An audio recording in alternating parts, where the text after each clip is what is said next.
Well, there is a new leader within the Republican ranks of the House of Representatives. New York Congresswoman Elise Stefanik addressed the nation today after taking over the post held by Wyoming's Liz Cheney before her ouster earlier this week amidst party infighting.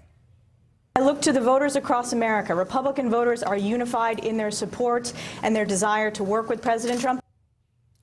House Republicans voted Representative Stefanik into power after Congresswoman Cheney spoke out against the former president, calling him and his false claims about the election a danger to our democracy. NewsNation Washington, D.C. correspondent Joe Khalil live in our nation's capital tonight to explain what this vote could mean for the future of the GOP. Hey, Joe.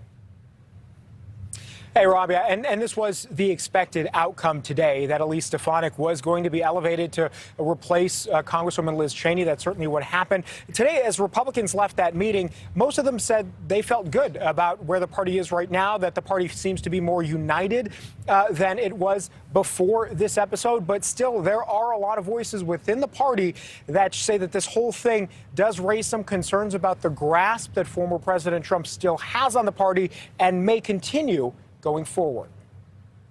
Well, first, I wanted to thank my colleagues for the opportunity to serve as the House Republican Conference Chair. A new direction for the Republican leadership team. Liz Cheney now replaced with Congresswoman Elise Stefanik, a young member with a moderate voting record who recently garnered support from former President Trump. The American people are suffering under the far-left radical socialist policies of President Joe Biden and Speaker Nancy Pelosi. Stefanik, now head of messaging for the Republican conference, went right to work, slamming Democrats on border security and the economy. She and fellow party leaders say they're united in working to undo the Biden agenda. Our focus is back to work, back to school, back to health, and back to normal. Stefanik beat out challenger Chip Roy for the position. He said today his bid for the role prompted a healthy debate. This debate was about the Republican conference in the House of Representatives, the People's House. So it's behind us right here.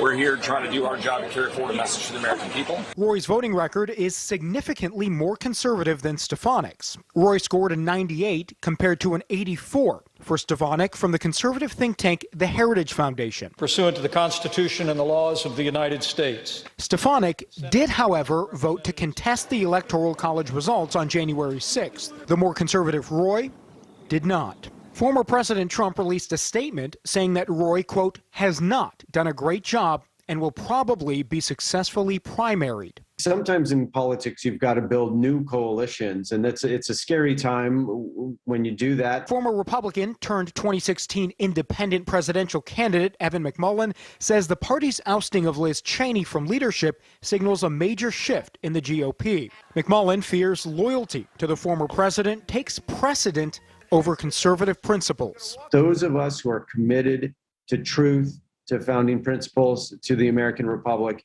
we have to build political strength for ourselves, more independent of the party.